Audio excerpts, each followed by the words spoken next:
Nuestro segundo día del taller de geometría y topología. Entonces vamos a continuar con el curso del doctor Boris, que es Introducción a la Homología Persistente. Muchas gracias, Boris. Gracias. Voy a comenzar hoy con conceptos. Estamos hablando de topología y no he hablado de espacios topológicos. Y la verdad que hoy no lo voy a usar, ¿no? Pero voy a introducirlo de todas formas. O sea, más adelante. ¿Qué cosa es un espacio topológico? Bueno, pues todos creo que lo saben, ya creo que quizás menos una persona llevaron topología, ¿no? Entonces, básicamente es un subconjunto del conjunto de potencia que tiene vacío y a ver, ¿dónde está el...? Bueno, tiene el vacío y todo el espacio. O sea, una colección es un conjunto con una colección de subconjuntos de él, ¿no? Donde el vacío y esa colección está, el vacío y todo el conjunto están ahí. Es cerrado por uniones arbitrarias y cerrado por intersecciones finitas. ¿Ok? Ahora sé como que se trabó. Ahí está. Bueno, vamos a ver un concepto que va a ser clave aquí, que es el de filtración. ¿Qué va a ser una filtración? Una filtración va a ser una familia de espacios topológicos. La familia es F y los espacios topológicos son F en T, que están indexados por T, donde T está en conjuntos de índices. ¿Ok? Ese T más adelante lo vamos a llamar de escala. ¿Y qué propiedad tienen esos espacios topológicos? Pues son crecientes con respecto a la inclusión. Pues aquí está más claro, ¿no? Si agarro un par de índices, digamos T' mayor que T, entonces este espacio topológico está incluido en el Ft', ¿no? Ahorita va a quedar claro con ejemplitos. Bueno, ¿cuál es la idea intuitiva de una filtración? Bueno, describe cómo va. La idea es describir cómo un espacio va variando a partir con respecto a una escala. Ese es el parámetro T, o sea, en función de la escala. Ese es el parámetro T que estaba antes ahí, no en la definición. ¿Y cómo puedo ver cada uno de los F en T? Pues esos F en T lo puedo ver como una evolución del espacio. O sea, de un F en T al siguiente puedo ver como que ese F en T se va enriqueciendo con más información, ¿no? ¿Ok? O sea, a medida que T crece, se agregan más puntos, más símplices, más celdas, bueno, más información. ¿Ok? O sea, lo que se quiere ver es cómo evoluciona, variando la escala, un espacio topológico. ¿De acuerdo? Hasta ahí todo bien, ¿eh? Es como que este se traba. Ay, sí. Perdónenme aquí que... Ah, ya. Ok. Miren, para que se vea mejor, en el contexto de complejos simpliciales geométricos, digamos, este es para la escala t igual 0, digamos. Pues tienes nada más los puntos. Este es para la escala t igual a 0,8, pues aquí aparecieron dos símplices de dimensión 1. Aquí apareció otro símplice en t igual a 0,9. Aquí aparecieron de dimensión 1, aquí aparecieron dos más. Fíjense cómo las componentes conexas fueron disminuyendo, ¿no? O sea, aquí teníamos 6 aquí, ¿no? Aquí ya apareció el primer, ¿qué cosa? Ciclo, que es un hueco ahí. ¿Ok? Y aquí apareció el primero de dimensión 2 y el hueco se mantuvo, ¿no? Y así. ¿Ok? Es un ejemplito nada más para ilustrar. Entonces ese es el tipo de estructura que vamos a estar estudiando. O sea, filtraciones de complejos simpliciales. No van a ser solo los geométricos, este es un ejemplo de uno geométrico. Van a ser complejos simpliciales abstractos, que ahorita lo vamos a definir. ¿Y qué es lo que pretendemos estudiar? Con la homología estudiamos los huecos ¿de qué? De un complejo simplicial, digamos, estático, ¿no? Fijo. Aquí vamos a estudiar cómo evolucionan los huecos cuando uno varía, ¿qué cosa? La escala. Ese va a ser el objetivo. Bueno, ejemplos de filtraciones. Bueno, voy a poner 3 ejemplos muy usados en lo que es topología computacional. Uno es los subconjuntos de nivel. Entonces uno tiene una función f de un espacio topológico en R y uno puede mirar las imágenes inversas de estos intervalos cuando t varía, ¿no? T variando en R, o sea, la escala es R. Y es obvio que si aumento t, pues este conjunto es más grande y voy obteniendo una imagen inversa más grande que le llamo f sub t. Aquí tengo los subconjuntos de supernivel, que es invertido esto, ¿ok? Y otro muy usado son los offset de un conjunto compacto. O sea, uno tiene un conjunto compacto y uno va a mirar los offset. ¿Qué cosas son los offset de un conjunto compacto? Pues es encima de ese conjunto compacto, K, encima de cada puntico del conjunto compacto K, pongo una bola de radio T. Arriba, debía haber puesto una figurita, pero no me dio tiempo a hacerlo. Entonces, como que engordo, cuando uno todas esas bolitas, cuando hago esa unión de todas esas bolitas, variando el X en K, pues como que engordo un poco el compacto, ¿no? Lo engordo por el radio de quién, cubro el compacto y a su vez lo engordo. ¿Ok? ¿Ahí la X también varía o...? La X está variando en la unión, pero lo que eso se está mirando con respecto a T, con respecto a la escala. O sea, la X varía para definir f en T, pero una vez que está definido, lo que está realmente variando es la T. Por ejemplo, ahí para cada X hay una filtración. No. Este es el espacio. ¿Ok? No tiene que ver con el X. El X para cubrir el K. A ver, voy a hacerte un dibujito. ¿Para qué? Lo que lo está confundiendo es que tienes X y estás cubriendo sobre X el conjunto. Ajá. Sí, no, pero yo estoy definiendo f en T. Y esta es la unión de X en K de las bolas. Eso es lo que define f en T. Y el conjunto para allá. Este es lo mismo que esto. Pero es que estás tomando distancia de K en X y Sí. lo estás tomando en R. Ah, aquí hay un problema, aquí es K.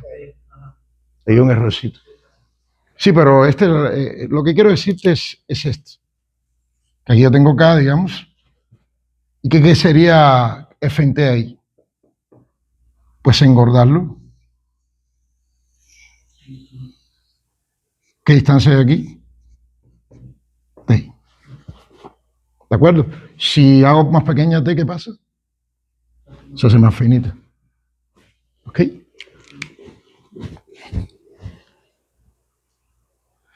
Bueno, ¿qué cosa es un complejo simplicial abstracto? Trabajamos con complejos simpliciales geométricos, ¿no? ¿Qué es un complejo simplicial abstracto? Pues primero vamos a tener como antes, una colección finita de puntos. Todo es con conjuntos finitos de puntos.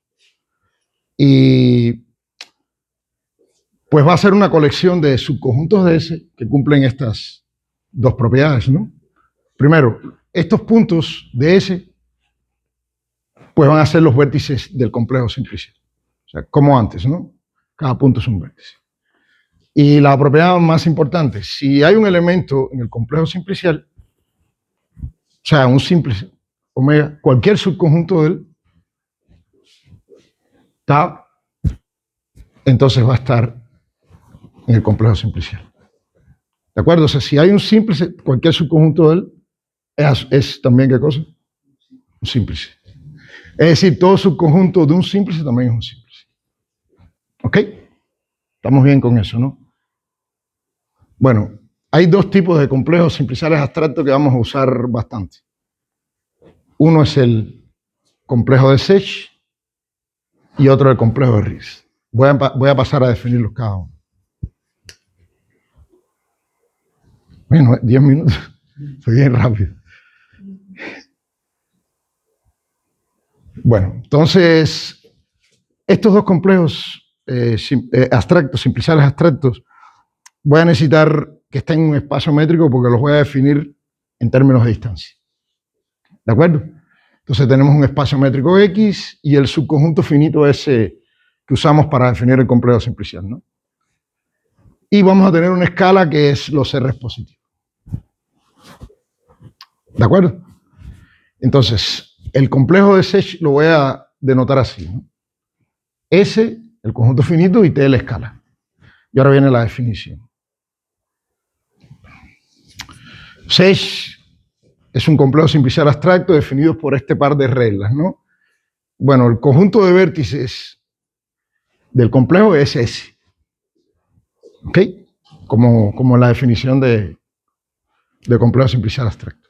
Y lo otro es que si un subconjunto de S va a ser un simple, sí, solo sí, cuando uno agarra las bolas en los elementos del simples y las intersecta, esa intersección tiene que ser con no vacía.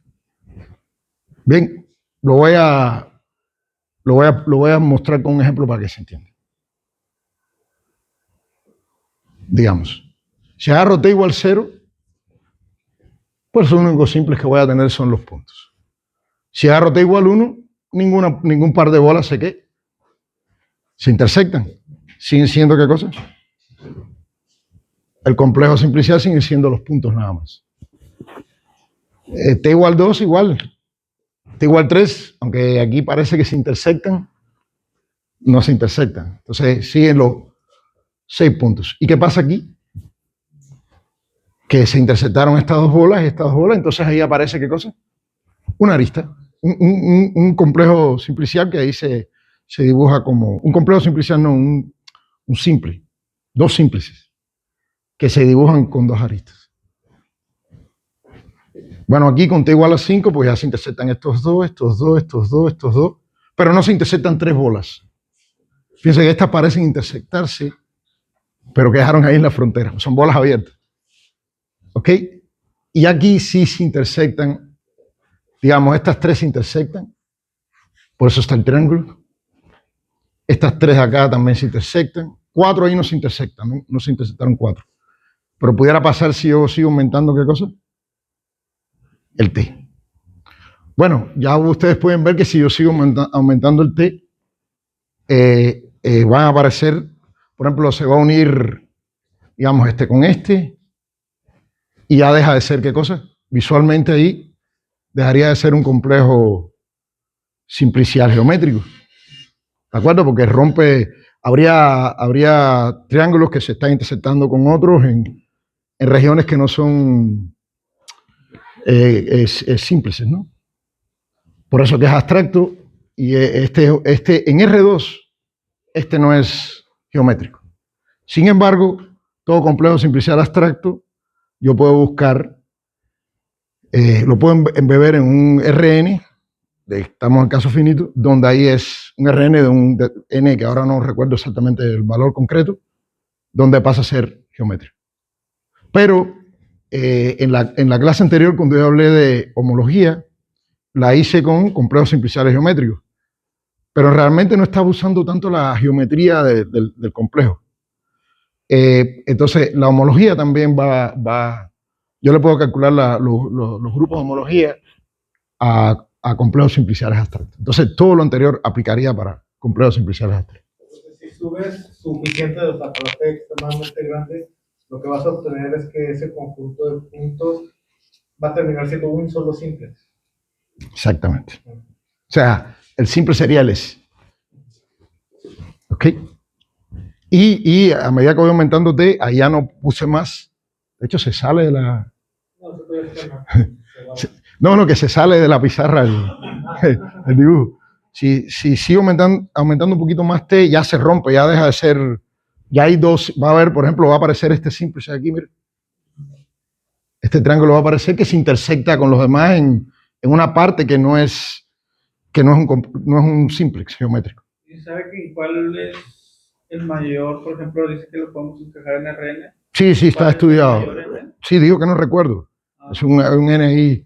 De hecho, tú puedes probarlo sin sacar cuál es el n concreto. O sea, existe un n donde eso se realiza como un complejo simplicial geométrico. ¿Ok? Pero no hace falta. No hace falta. O sea, acabo de decir que la homología sigue aplicando para esto. Entonces no tenemos que pensar en ese tema. Lo que pasa es que es mucho más fácil explicarla con complejos simpliciales geométricos y por eso empecé por ahí. ¿De acuerdo? Entonces, ese es el SESH. Vamos a RIPS. Bueno, igual, espacio métrico, conjunto finito, escala es R+. y lo vamos a anotar como RIPS. ¿De acuerdo? Eso es un complejo simplicial abstracto, RIPS, definido por la siguiente par de reglas.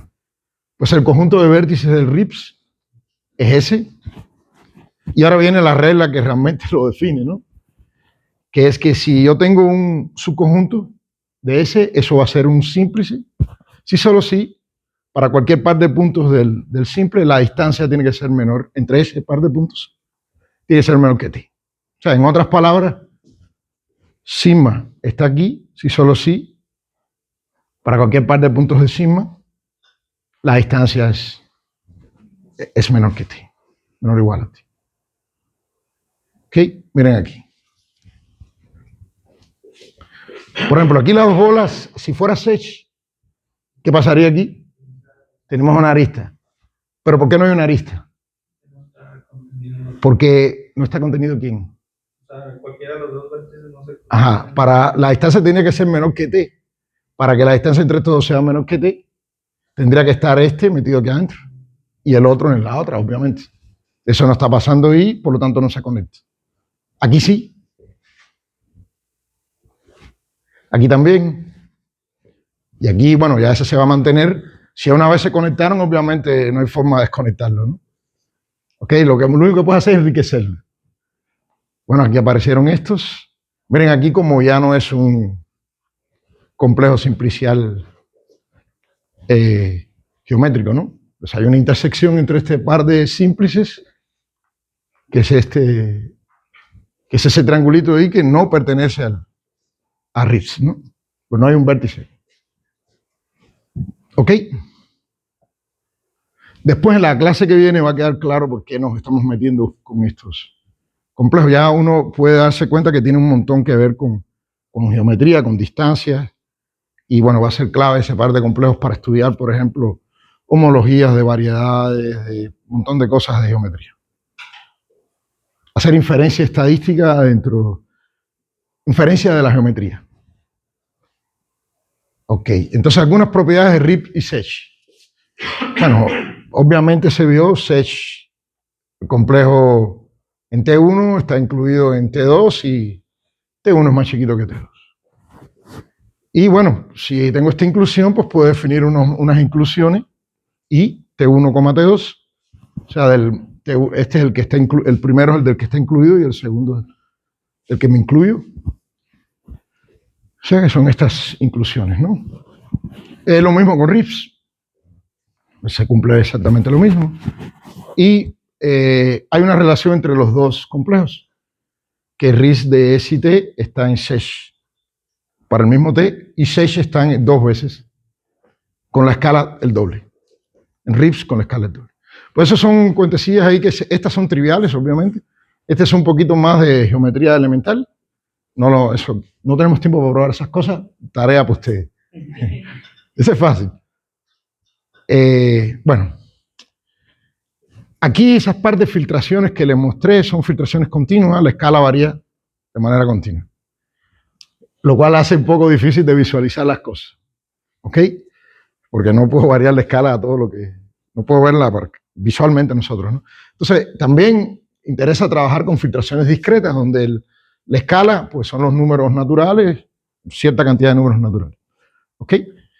Y aquí está la definición de una filtración discreta, pues es una secuencia de...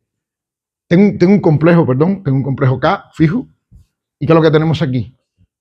Una subsecuencia, una serie de subcomplejos que están encajados y que van creciendo hasta llegar al K. Y eso es una filtración discreta, ¿no? Y obviamente la filtración discreta, pues tengo como antes, las inclusiones, ¿no? De 1 a 2, de 2 a 3, que aquí no está, obviamente, de m-1 a m. ¿De acuerdo? Aquí está como que definido así ya en concreto, ¿no? Para cualquier S y T, obviamente S más chiquito que T. ¿Ok? Si S es igual a T, ¿esto pasa a ser qué cosa? La identidad, ¿no? Ahí no es la identidad porque el contradominio es más grande, ¿no? Posiblemente más grande. ¿De acuerdo? Una filtración discreta, que la vamos a usar un montón. Ven cómo van aumentando ahí las aristas. Aquí se forma un ¿qué? Un hueco. Ahí ya se perdió. Ahí apareció otro. Y ahí se mantuvo, se le añadió ¿qué cosa? Un simple de dimensión 2, ¿no? Y así hubiera podido haber seguido con otros, pero bueno, esto es un ejemplo de filtración. ¿Estamos bien hasta ahí?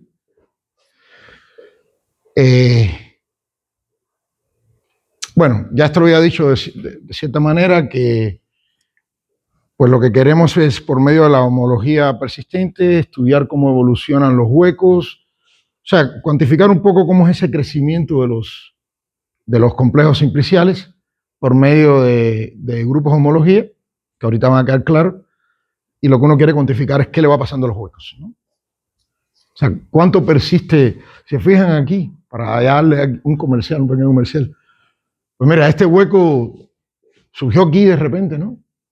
Pero murió muy rápido. ¿Ok? En el siguiente simple ya desapareció. Ya pasó a ser un borde. Y sin embargo, este hueco como que persistió aquí, ¿no? Y si a lo mejor lo hubiera puesto más, a lo mejor se hubiera visto más que persiste, ¿no? ¿De acuerdo? Entonces eso es lo que queremos cuantizar. Por ejemplo, en estas filtraciones, nosotros ya conocemos el completo A. Si aquí el completo que estoy poniendo es el K7. Sí, por eso, pero ya. Pero no tengo que mirarlo así tampoco. Yo puedo tener la filtración y decir que mira, el último es el completo. Sí, por ejemplo, lo que voy. Por ejemplo, si no sabemos cómo es el completo, cómo va avanzando la filtración. No puedo saber. Sabemos si hay un hueco o no. No, aquí nosotros tenemos que tener la filtración. Filtración es nuestra información. Sin eso no puedo hacer nada. O sea, yo conozco esto. Y de eso que yo quiero saber. ¿Dónde aparece un hueco y dónde muere? Yo tengo que tener eso. ¿Ok? Hay formas de hacerlo. Hay una forma de pasar de un único complejo y definir sus niveles. No me quise meter en eso. Es sencillo también.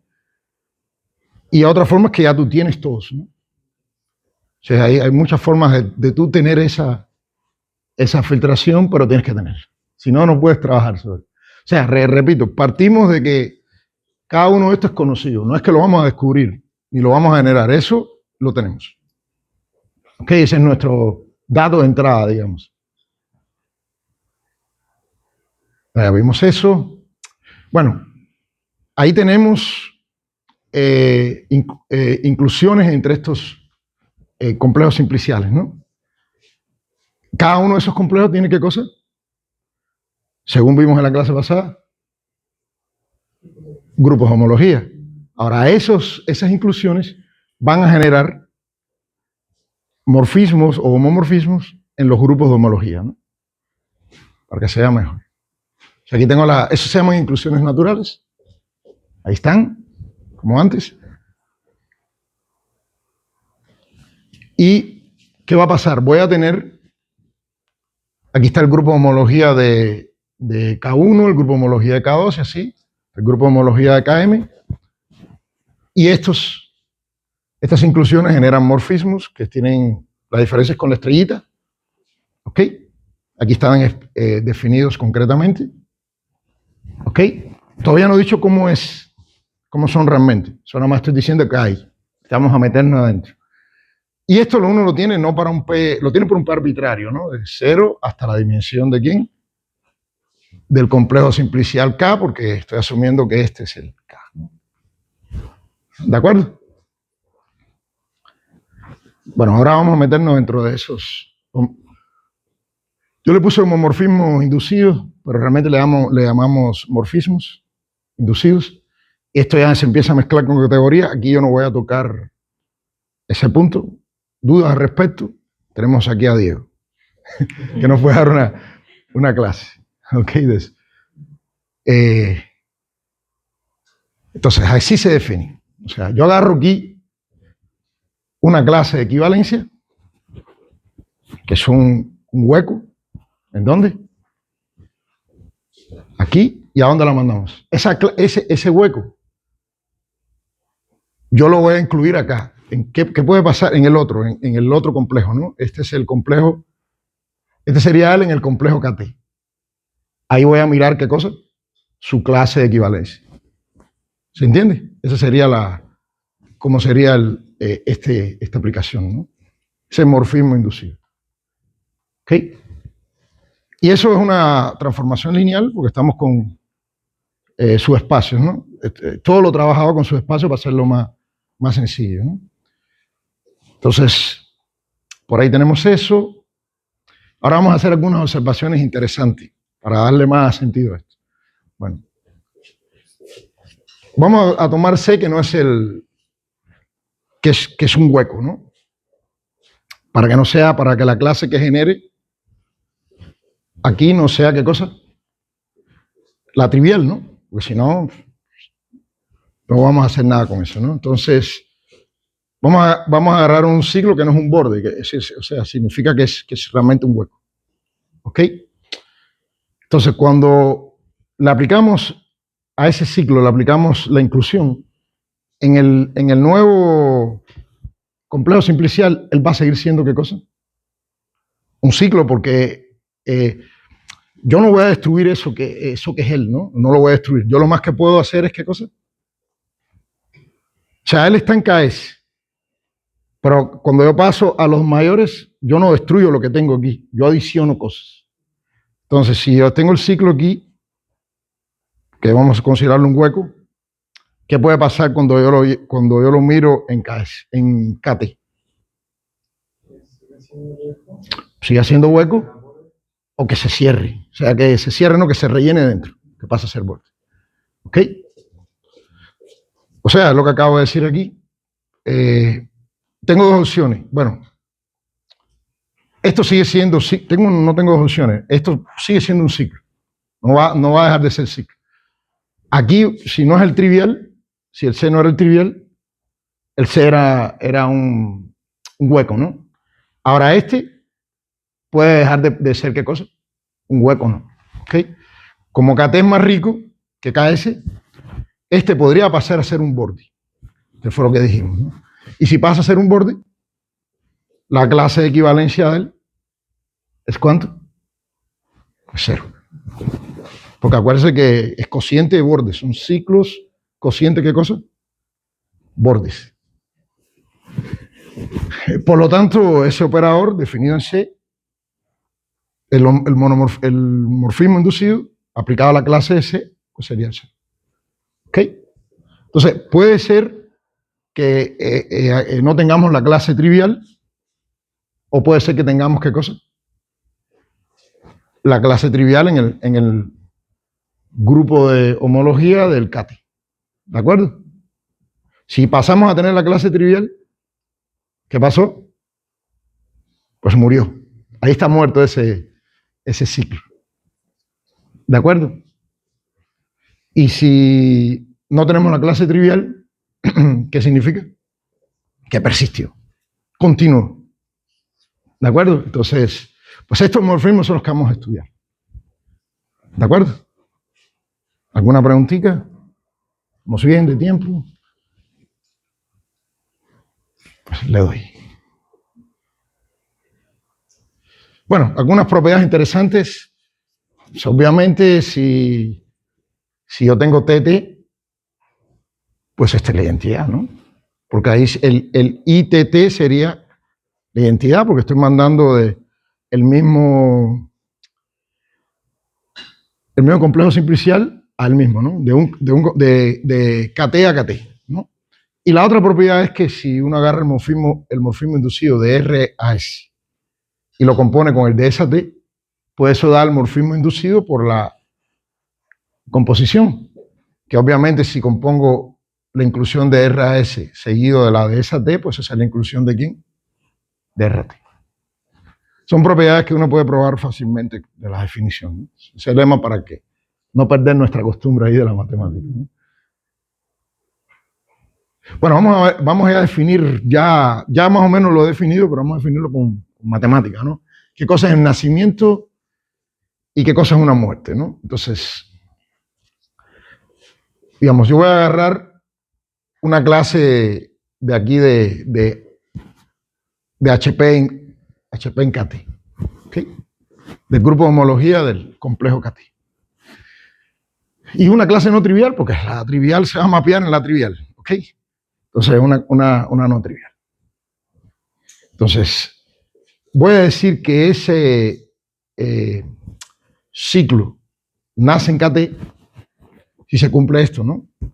Si yo agarro cualquier S menor que T, la clase de él no está en el grupo de homología KS con un S más chiquito, ¿no? No está, porque van a ser.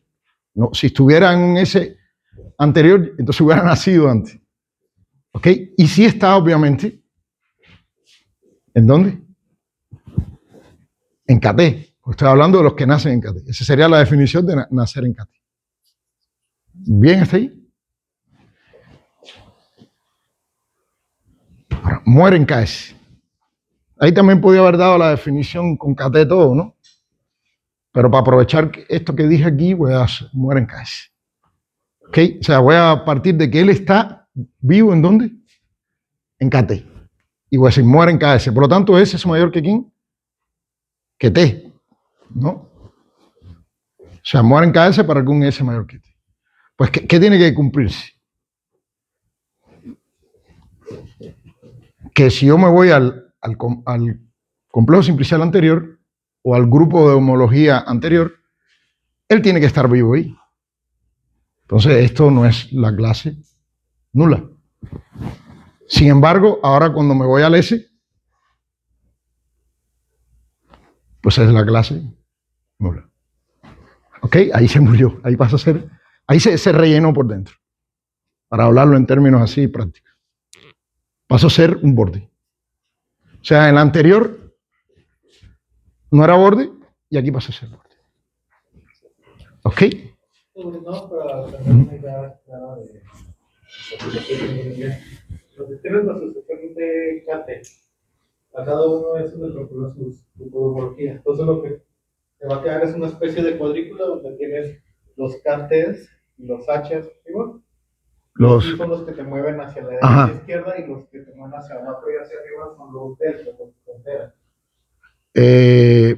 No, porque sí, no exactamente la. No, sí, pero no exactamente la frontera, son cocientes definidos por medio de la frontera. Ajá, sí. Sí, no es que mapeo el. No es que la frontera me. Bueno, pero entiendo lo que quieres decirme. ¿Y qué más? Ajá, lo puedo mirar como una cuadrícula. ¿Qué más? Ok. Pero no sería del KT al HP de KT, no va al operador frontera. Sí, no, el HP, el operador que se induce naturalmente, el HPA, el HP más 1. Ajá, ese sí. Bueno, entonces, ¿se entiende esto? Ok, vamos a ver, bueno, un poquito más de, aquí hay menos grafiquitos, un poquito más de rollo aquí, ¿no? Entonces, ahora vamos a definir, antes que definimos, grupos de homología persistentes, pero ¿para quién? Para un complejo estático, un complejo concreto. Ahora yo puedo definir grupos de homología para par de complejos, S y T. Aquí quizás, aquí el T va a ser, o sea, tengan en cuenta que a veces yo pongo que el S es mayor que T y otras veces pongo que el T es mayor que el S. Entonces, si yo escribo esto, S, T, aquí a fuerzas el T, para que tenga sentido, T tiene que ser mayor que el S. ¿De acuerdo? Entonces, ¿qué sería el grupo de homología persistente ST de dimensión P? De la filtración, ¿no? Pues serían, ¿qué cosa? Cuando yo pongo de la filtración es de todos, ¿ok? De todos los complejos, ¿no? O sea, mira esto como, miren por el momento esto como una familia. Aquí esto se puede escribir mejor con lenguaje de categoría, ¿no? Serían las imágenes de quién? De los IST. De los IST inducidos con la estrellita. ¿Ok? Como esto es una transformación lineal, la imagen de esto, la dimensión de la imagen de esto, sería la dimensión de este. Bueno, como esto es un espacio vectorial que coinciden los dos, yo puedo calcular la dimensión a esto. ¿ok? Que sería el rank de esa transformación, el rango de esa, el rank, no el rango, sería el tamaño de una base de la imagen, ¿no? De la imagen de esta transformación lineal. O sea, estas dos cosas son iguales. Y esto es lo que se define como el número de Betti S, T. Y el P arriba es porque es para el grupo de homología P. O sea, P está variando de 0 hasta ¿dónde? Hasta la dimensión del complejo. ¿De acuerdo? Ahorita lo vamos a entender mejor. Entonces, estos son los grupos de homología persistente y estos son los números de Betti asociados a este grupo. Bueno, ¿cómo se interpreta esto?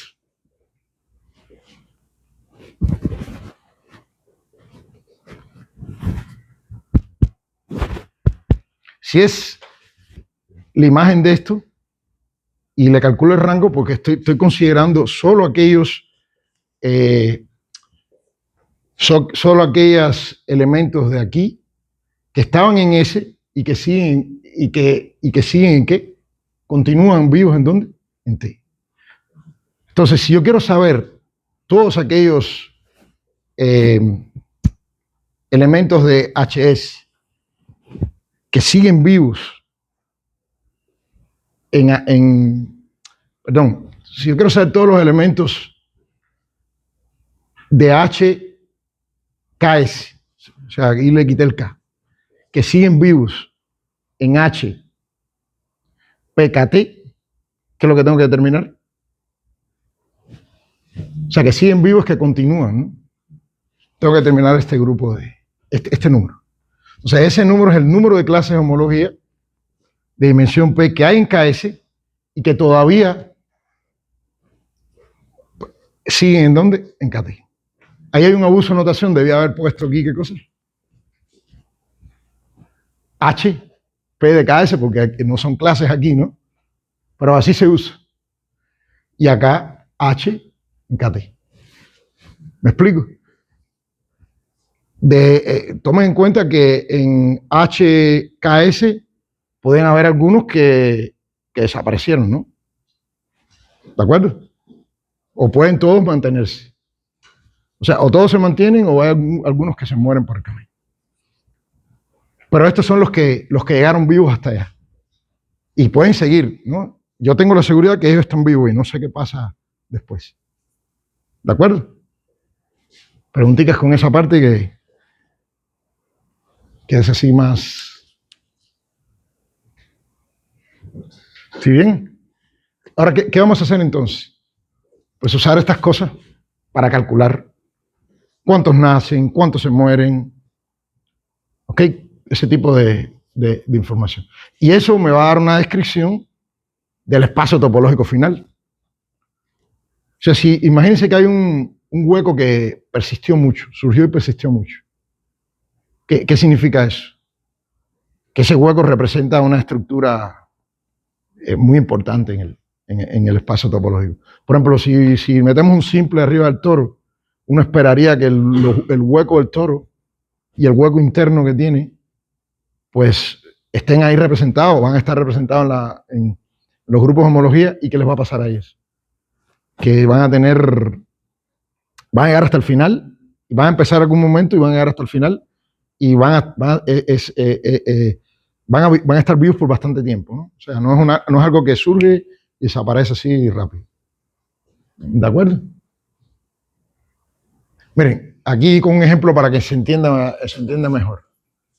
Vamos a calcular todos esos números de Betti persistentes, ¿no? Entonces, bueno, aquí el mismo complejo, olvídense de esto aquí abajo, ¿no? Vamos paso por paso, si es que me da tiempo. Y tenemos el mismo complejo simplicial. Que a propósito, esto no sé lo que es, ¿eh? Yo lo hice a mano. No es ni Sech ni Rips. Pero lo podía haber hecho con Sech y Rips. El problema es que dibujarlo con Sech y Rips hay que mover la escala y es difícil detectar cuando aparece información interesante, ¿no? Visualmente uno. Pero más adelante, en la próxima clase, nos volvemos a meter en Sech y Rips. ¿De acuerdo? Vamos con el B0. B0 es dimensión 0. ¿Qué cosa son los B0 en el caso de homología normal? Sí, pero era más que vértice. Componentes conexos. Entonces, ¿qué es el B0, 1, 1? Pues es el B0, 1. Cada vez que yo repito los índices, es como si no hubiera tenido persistencia. ¿Cuántas componentes conexas hay aquí? 4. ¿De acuerdo? El B022. Estoy aquí. ¿Cuántas componentes hay? 1, 2, 3. Como no me equivoqué, ustedes me corrigen ahí. El B033. ¿Cuántas componentes hay? Sí, 4, muy bien. ¿Hay algún error? el B044. 3. B055. 3. B066. 2. 772. ¿Ok? Ya para recordar. Ese primero no hace falta ponerlo, no interesa mucho. Bueno, sí interesa, todo es bienvenido. Pero para persistencia no es lo que me interesa, ¿no?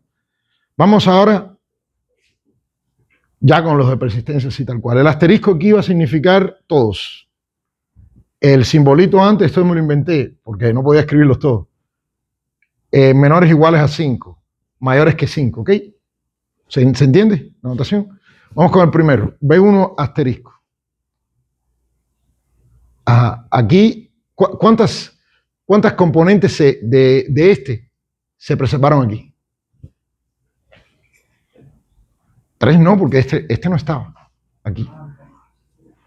¿Cuántas se preservaron? 2. O sea, estas 3 se colapsaron ¿en qué? En una. Entonces, hay 2 que se preservan. Aquí, ¿cuántas se preservaron? ¿Cuántas? No, porque es con respecto a este. Es de 1. 2 también. Porque aquí estas aparecieron nuevas, pero esas no tienen que ver con lo que estoy analizando. Las que surgen nuevas no me interesan, porque son de las que yo estoy partiendo. ¿Cuántas se preservaron? ¿Cuántas hay aquí? 2, 2, 2, 2, 2. Están 2. Vamos de aquí con este y este y este. O sea, cuando yo pongo el menor que 5 no significa que voy a poner el 1, ¿eh? ni el 2. O sea, son siempre del que estoy en dónde? En adelante, ¿no? Estoy en el 2 y voy para el 3. 3 son estas 3. Aquí, 3 igual. Aquí, pues 3. Ahora voy con las mayores que 5. Estoy aquí y aquí. 2. ¿Ok? Esta no importa. Esta yo no la estoy tomando en cuenta. Noten que una clase, cuando yo digo que una clase está en este grupo y persiste al otro, no significa que las dos clases son iguales. Esta clase aquí puede tener un montón de gente que es equivalente a ella, pero acá lo más probable que tenga es ¿qué cosa? Más. Pero al final es la misma clase. ¿Ok? Ya entonces hice ¿cuál? Este, ¿no? Voy con el 2 y el 5. Mayor que 5, el 2 y el 6. ¿Cuántas tengo? 2 también. De estas, ¿cuántas se preservaron? 2. Porque esta, que estaba aquí separada, se colapsó ¿con quién? Con esta. Se unió, no se colapsó, se unió. Y aquí también 2. Entonces ya hice, mira, esto está repetido 2 veces. El de 3 no lo hice porque ya me cansé. Ese ya lo tarea a usted. Pero vamos a hacer el de 4 al... Bueno, estas parecen estar bien. Vamos a saltarnos esa para no perder tanto tiempo. Vamos a estas que son más interesantes. Las 1. Las 2 ya sabemos que no tenemos que hacerlas. Porque estamos aquí en este geométrico, bueno, donde estemos. Aquí no hay ningún ciclo de dimensión 2, ¿eh? No hay ningún ciclo. Un ciclo de dimensión 2, ¿qué sería? Una serie de triángulos que se pegan y forman una, para nuestro espacio, para imaginárnoslo bien, forman una, cubren, o sea, están cerrados, no tienen un hueco. Pues eso no lo hay ahí, entonces por eso los de 2 no los estoy analizando. Entonces me quedan nada más los de 1. Vamos con los de 1 con detalle. El 1 asterisco. Aquí, ¿cuántos ciclos hay? Ninguno. Entonces no puede haber, nada se puede preservar, entonces eso es el trivial con respecto a todos, ¿no? No hay nada que preservar, ¿no? De hecho, nadie ha nacido ahí de dimensión, ciclo de dimensión 1. Lo mismo pasa con el 2, lo mismo pasa con el 3. O sea, vamos al 4, que es el que interesa, ¿no? Aquí ¿cuántos ciclos había? 1. ¿Y qué pasó aquí? Que él luego murió. Entonces, ¿esto cuánto es? 0. ¿De acuerdo? Vamos a este. El 5 asterisco. ¿Por qué 0? No tiene ciclo. Entonces, no hay nada que medir. ¿Y qué pasa con el 6 y el 7? Que aquí hay un ciclo, pero él persistió. ¿Ya se agarró la idea? Entonces uno busca ver qué huecos persisten. ¿No? O sea, Sí, ajá, eso es lo que... cuando uno quiere encontrar huecos en superficies, uno ¿qué hace ahí? Lo mismo. Tiene que... Simplex, ahí otra de cubrirlos generas tienes que tener un conjunto de puntos finitos sobre la superficie, generas esto mismo, un complejo, típicamente el complejo simplicial es Riesz o Sech, sí. Y a esos le analizas, le haces este análisis. Sí, mira, mejor me pregunta, porque me quedan 10 minutos. Sí. Y quiero dar una cosita aquí por último, el último slide a propósito, y ahí me preguntas todo, pero ya más o menos te respondí parte, ¿no? Sí. Si no, es que no me da tiempo. Vamos con esta parte que es más intensa. A ver, yo quiero calcular el número cálculo con números de Betis persistentes. ¿Qué me interesa? Número de ciclos que nacieron en S.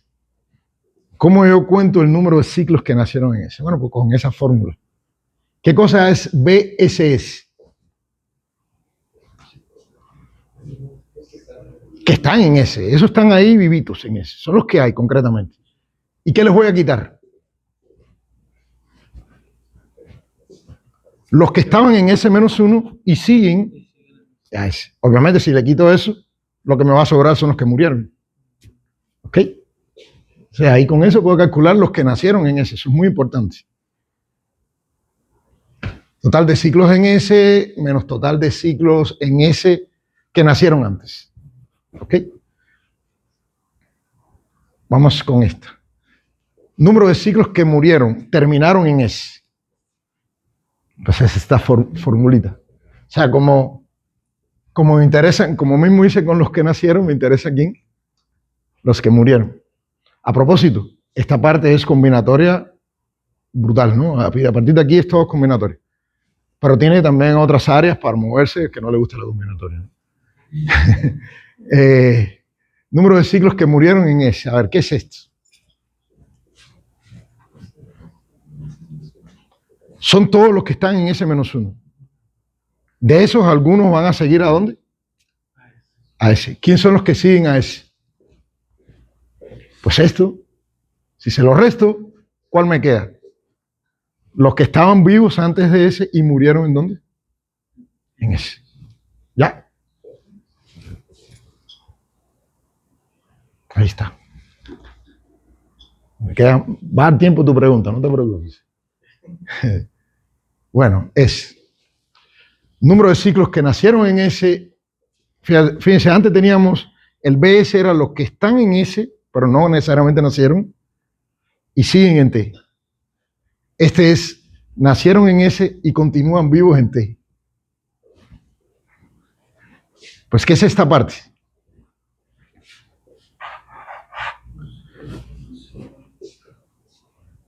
Esos son todos los que están en S y siguieron ¿a dónde? A T, no necesariamente nacieron. ¿Y qué le estoy quitando?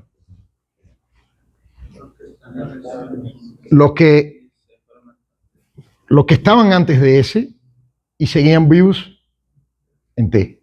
Estaban antes de ese, o sea, por lo menos estaban ¿en dónde? En ese menos uno. Si hago esa diferencia, ¿qué me quedan? Justamente los que nacieron en ese y están vivos. Porque estoy trabajando con continuaron o están vivos o permanecieron o persistieron en T. ¿Ok? Y el último. Que el más interesante. Número de ciclos que nacieron en S y terminaron en T. Entonces, ya tenemos esta parte. Esa parte es los que nacieron en S y continuaron en T. Como yo no los quiero a ellos, los voy a eliminar, ¿no? Por eso tienen un menos adelante. ¿Y a quién se los voy a restar?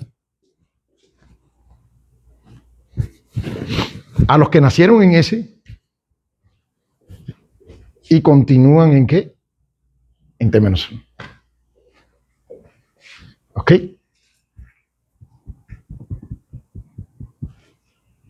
Si yo resto esto, estos continúan en T-1 y estos continúan en T. Si los resto, lógica, son los que murieron en T. Y así puedo hacer un montón de cuentecillas y tener estos números, y son números que me dan información. Digamos que yo tengo dos filtraciones, porque a eso vamos después.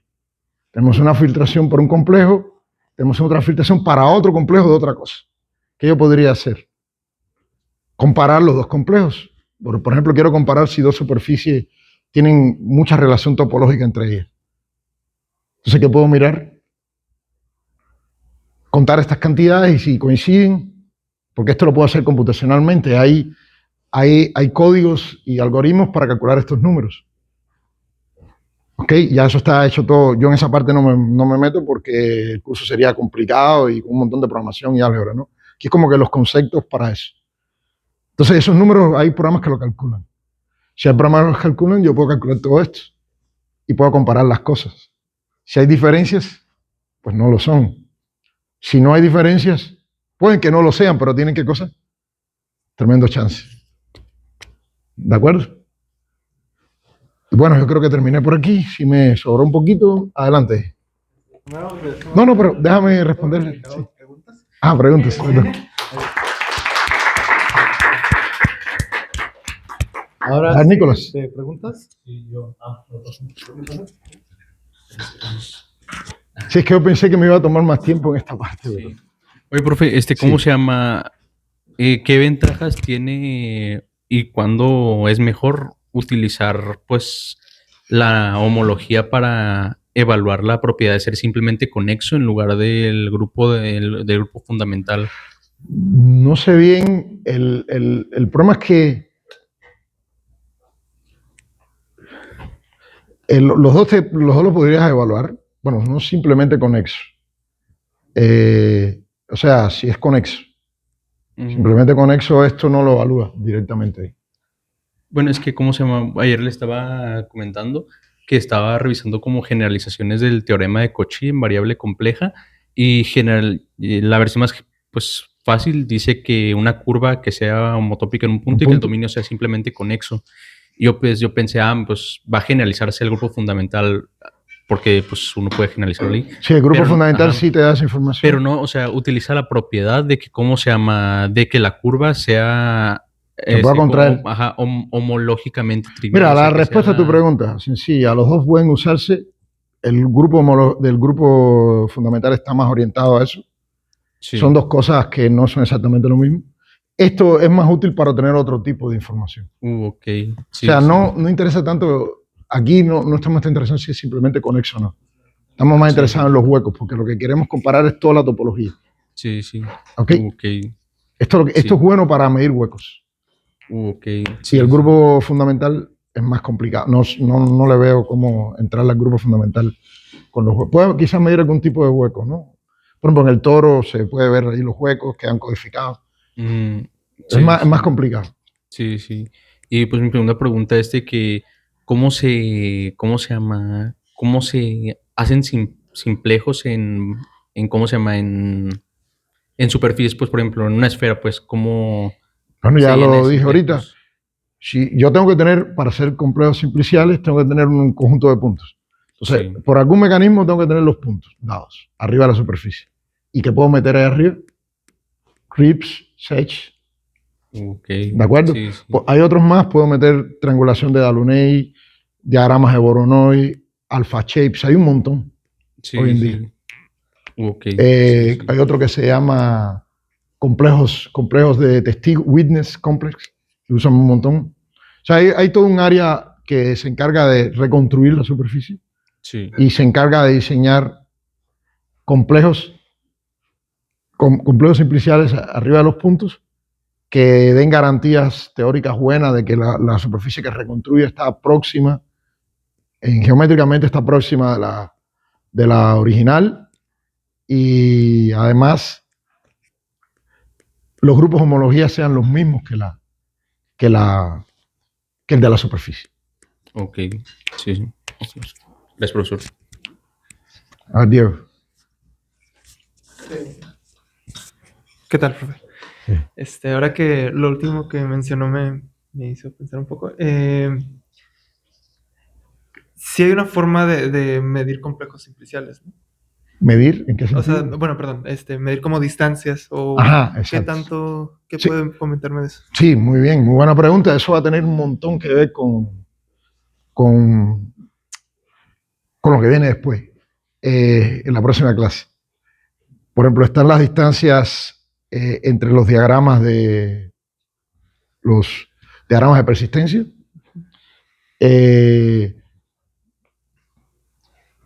Hay un montón de distancias. Están las distancias de Gromov, Haudors.